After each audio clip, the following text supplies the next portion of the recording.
A dad gets arrested because his kids ran away and then lied that he kicked them out. Wait, what? Yeah, cops and CPS show up at his door at like 6 a.m. He ends up in handcuffs, and this is just the beginning. This is a real story from Reddit. Am I the a-hole? And trust me, it gets so much weirder. 2 years of false allegations, a divorce, and a concussion that apparently never happened. Let's get into it. Okay, so here's how this nightmare starts. The guy, let's just call him Op because that's what Reddit does. He comes home from work one night, talks to his kids and his wife, gives the kids their melatonin gummies, and sends them to bed. Then he takes a shower, makes himself some dinner, cleans up, and goes to sleep. Normal night, right? Nothing crazy. Except early the next morning, like really early, he wakes up to cops and CPS knocking on his door, and they're not there for a friendly visit. Apparently, his kids, a 9-year-old daughter and a 7-year-old son, ran away late the night before. When officials found them, the kids said their dad kicked them out of the house. So now Op is standing there in his pajamas, probably still half asleep, and the cops are looking at him like he's a criminal. They separate him from his wife, interview them both, and here's the problem. Their stories don't match. Op tells what he actually did, the melatonin, the shower, the dinner, all of it. But his wife, she says something different. We don't know exactly what she said. The original post doesn't specify, but whatever it was enough. The cops arrest him. He gets charged with child abandonment. He bails himself out the same day and goes to live with his parents. And for over a month, he's terrified. He thinks he might go back to jail, lose his job. He'd only been there a year. Meanwhile, he's dealing with court dates, CPS interviews, the whole legal mess. Then, about a month later, he gets a call, meeting with the CPS woman in charge of the case. And this is where things start to crack. His daughter had made more allegations against him. But here's the weird part. They didn't make sense to the CPS people. When they asked her for details, she couldn't give any. Like at all, she just froze. And then his son, the 7-year-old, he breaks. He admits the whole thing was made up. And get this, the daughter was the one who orchestrated everything. So now CPS and the mental health professionals start digging deeper. They talk to the daughter and she starts saying things like, "The voices told me to do it." But the professionals notice something off. It sounds rehearsed, like she memorized lines, and eventually the truth comes out. She had been watching YouTube videos, specifically kids pranking their parents, and she wanted to try it herself. Let that sink in. She watched prank videos, thought it would be fun, and her idea of a prank was getting her dad arrested for child abandonment. Now, here's the part that makes you go, wait, how did a 9-year-old even know to say some of the things she said? Well, Op later explains in a comment that his daughter walked in on him and his ex-wife one time because they both thought the other had locked the bedroom door.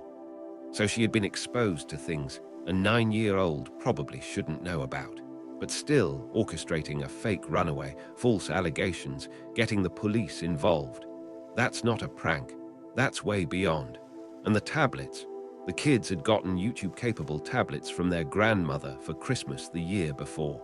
Op didn't want them to have that access, but he was ignored. So after the son confesses, the charges are dropped. The daughter gets counseling and psychiatric help. And for a little while, Op thinks things are going to be okay. He tries to get everyone into therapy, individual and family. He's already in therapy himself because of everything that happened. But his ex-wife, she drags her feet, never follows through, never picks a counselor. And then, after some other chaos, a natural disaster displaces them. He's trying to pack up their old apartment. His ex tells him she wants a divorce. So now he's rushing to find a place to live, which he somehow manages to do. But right when he thinks he's catching a break, 2 weeks ago, he gets served an emergency protection order. The county sheriff shows up. The allegation this time, he allegedly hit his son and gave him a concussion in a grocery store, where there are cameras everywhere. His ex had taken the son to the emergency room the day before, dizziness, lightheadedness, a nosebleed. But the alleged incident supposedly happened 4 days earlier. 4 days. And no one said anything until now. Op tells the state trooper everything.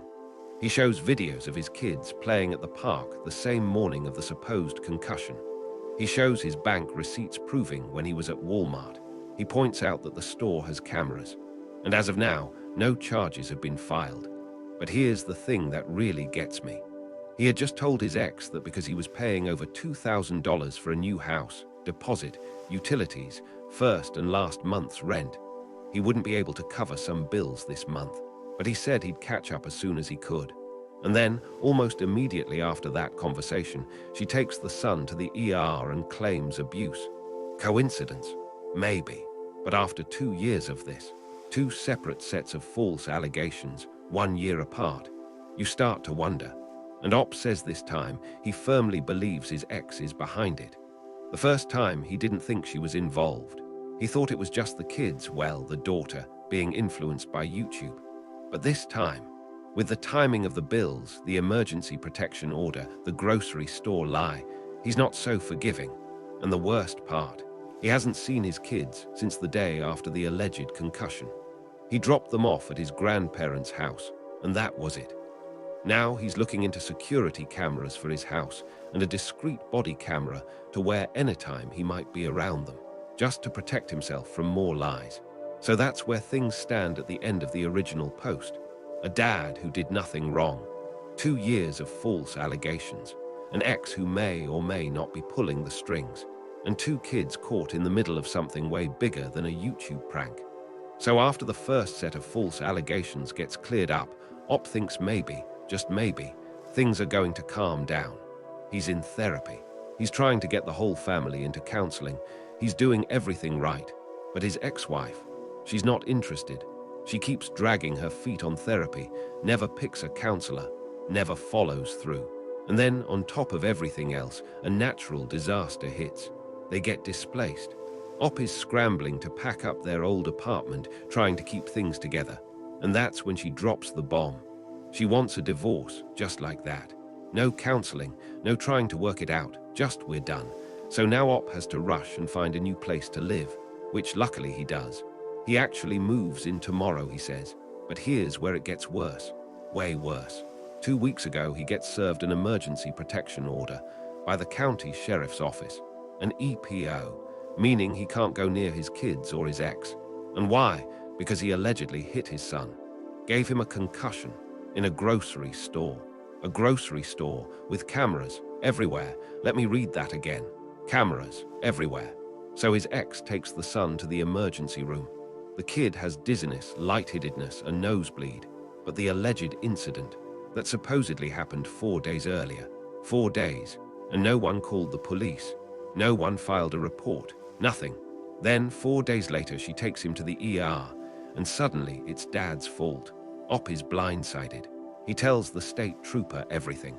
Shows him videos he took of his kids playing at the park. Shows bank receipts from Walmart with timestamps. Shows that he wasn't even near the kid when this supposedly happened. And the trooper, he basically says, yeah, this doesn't add up. But here's the part that makes my blood boil. The timing. Right before all of this, Op had told his ex that money was tight. He was paying over $2,000 to move into the new house. Deposit, utilities in his name, first and last month's rent. He told her he wouldn't be able to pay certain bills this month, but he said he'd catch up. He always catches up. And her response? She takes the kid to the ER and claims abuse. Now, Op says in the original post that he didn't think his ex was behind the first false allegations. That one, he believed, was just his daughter watching too many YouTube prank videos. But this time, he's not so sure. This time, he firmly believes she's involved. Because think about it. The kids had been with her while he was doing all this paperwork for the house. No issues. He took them to the park that same morning, recorded them being silly and having fun. Everything was fine. Then he mentions the bills might be late. And suddenly, there's an emergency room visit and a protection order. Coincidence? Maybe. But after 2 years of this, 2 separate years of false allegations, you start to connect the dots. And here's the worst part. The emergency protection order means he can't even defend himself properly. He asked the judge if there was any evidence, any at all. The judge said no criminal charges were filed, so no evidence was gathered to give him. Wait, what? So someone can get a protection order against you based on an allegation, and there's no requirement to provide proof. No cameras checked. No investigation before you're served. That's terrifying. Op hasn't seen his kids since the day after the alleged concussion. He dropped them off at his grandparents' house, and that was it. Now he's living in a new house, an air mattress for a bed, barely any furniture, and he's scared. Scared of the police showing up again. Scared of going to jail for something he didn't do. Scared of losing his job because of all this chaos. He works 12-hour days, 5 to 6 days a week. He doesn't even have a way to take care of the kids if he wanted to. But that's not really the point anymore. The point is, he's exhausted. 2 years of this. 2 years of lies, court dates, legal fees, and watching his own children be used as weapons against him. And what's his crime? He told his ex the bills would be late. That's it. Now he's looking into security cameras for his house. Discreet body cameras to wear whenever he's around the kids, if he ever gets to be around them again. He's keeping receipts for everything. Every grocery trip, every fast food stop, every single place he goes. Just so he has timestamps to prove he wasn't somewhere he shouldn't have been.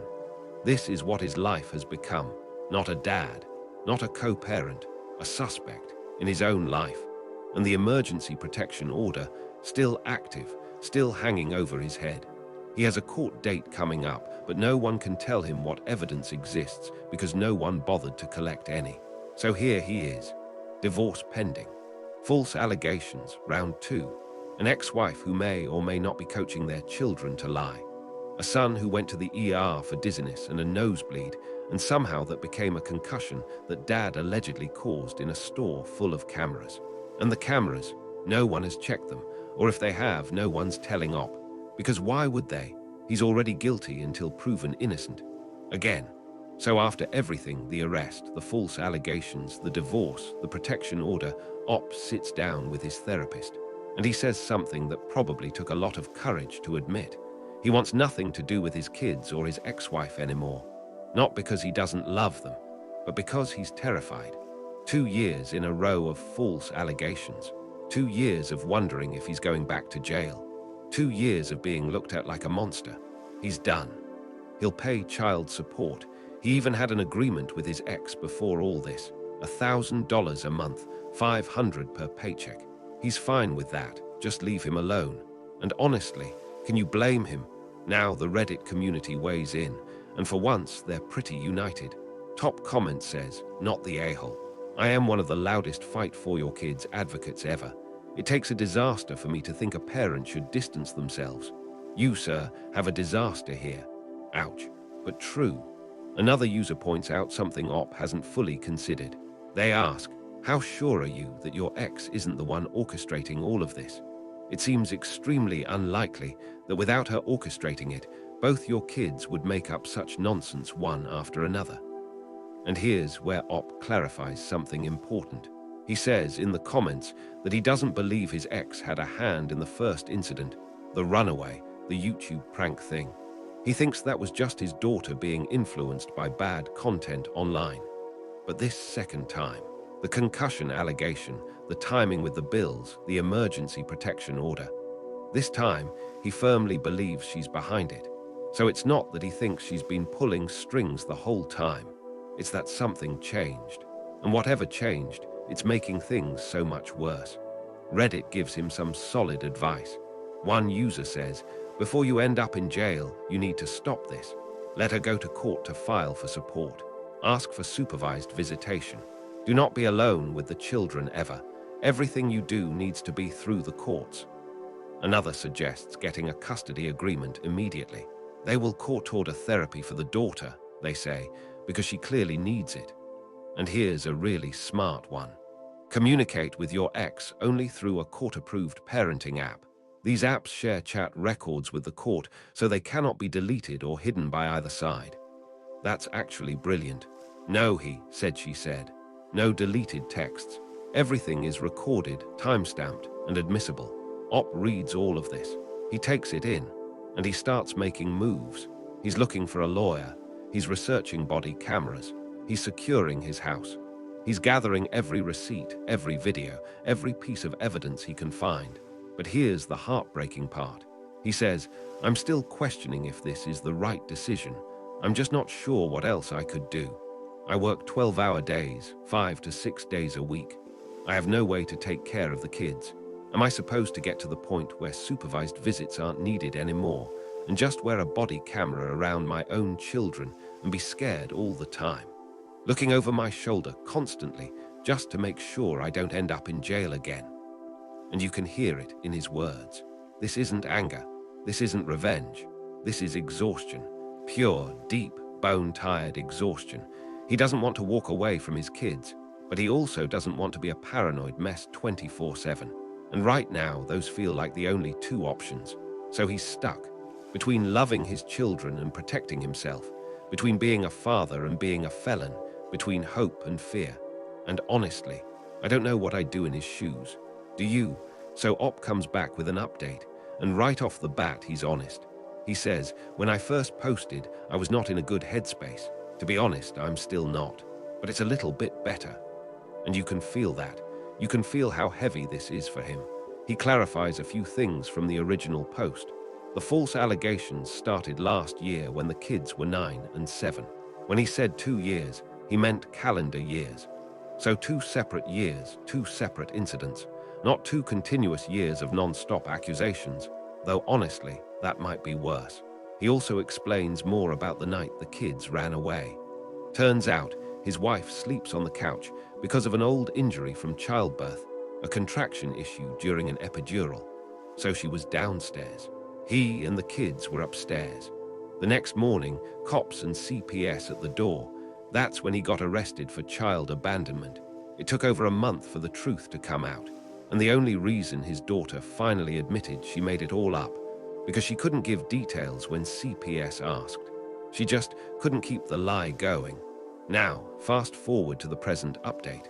They go back to court. And here's what happens. The judge asks the ex-wife about the concussion allegation, and she says, "Get this.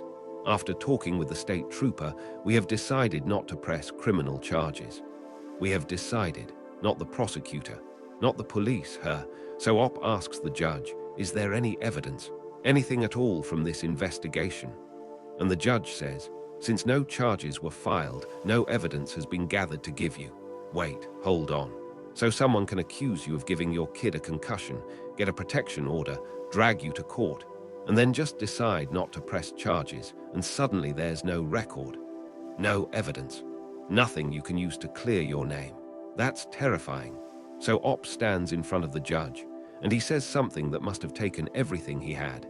He asks for the divorce process and the emergency protection order to just be over. He says he wants to be left alone. And after the hearing, he starts thinking, really thinking, about what he's lost. He says, "I keep thinking about the kids going trick-or-treating, going to school, how we won't be decorating Christmas trees together or making cookies for Santa. And I start crying all over again." That part got me, because it's not about the accusations anymore. It's not about the court dates or the lawyers or the money. It's about cookies. It's about Christmas trees. It's about the small, normal, beautiful things that he's never going to get back. He says he's not sure what else he could have done. Something that wouldn't have made him a paranoid mess 24/7. And honestly, I don't have an answer for him. Work 12-hour days. Try to fight false allegations. Try to maintain some kind of relationship with your kids while wearing a body camera and waiting for the next lie. Try to stay sane. He's not walking away because he wants to. He's walking away because he's scared. Scared of going back to jail. Scared of losing his job.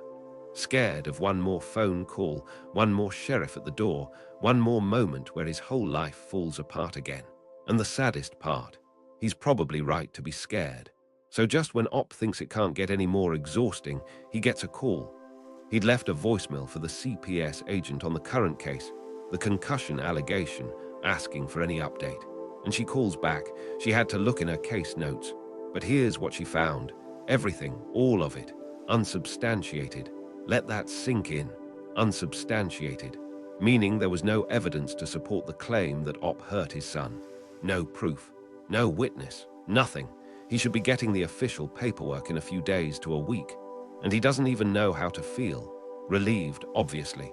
The truth came out again, but also angry because this has happened twice now. 2 separate years, 2 separate investigations, 2 times he's had to prove he didn't do something horrible. He says he wants to cry, but he can't even name the emotion. Is it sadness, frustration, exhaustion? Probably all of it at once. And here's something he throws in almost as an aside. His ex-wife, when asked about the divorce, she said she's just not in love with him anymore. They've become too different. She's religious, he's not. They have different views on things they can't agree on. That's it. After everything, the false allegations, the arrests, the court dates, the therapy he begged her to go to, she says they've grown apart. No mention of the trauma she's put him through.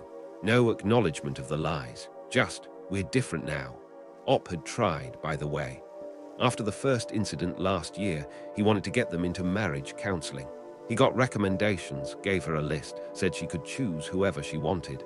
And she never picked anyone, just kept making excuses every time he asked.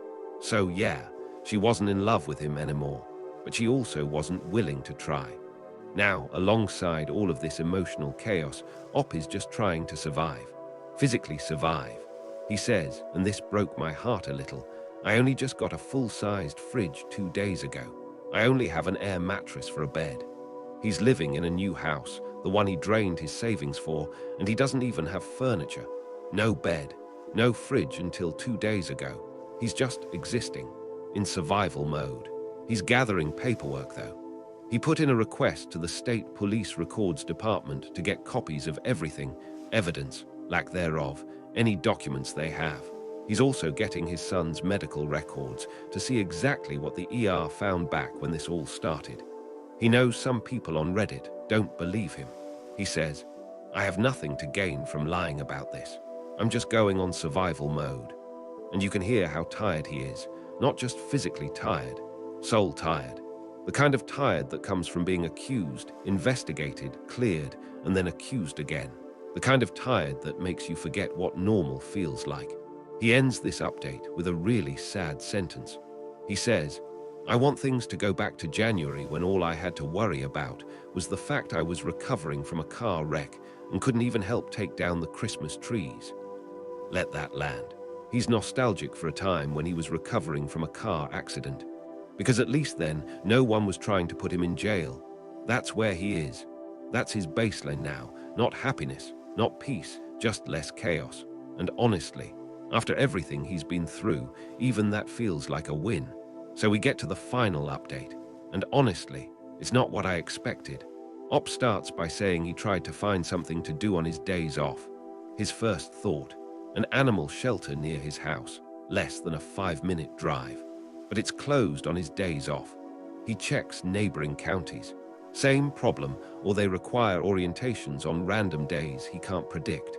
And taking a day off work just to attend an orientation would make his paycheck smaller, which he just can't afford right now. So he decides to try something else. Dating. He wasn't looking for anything serious, just casual dates. Get out of the house, meet people.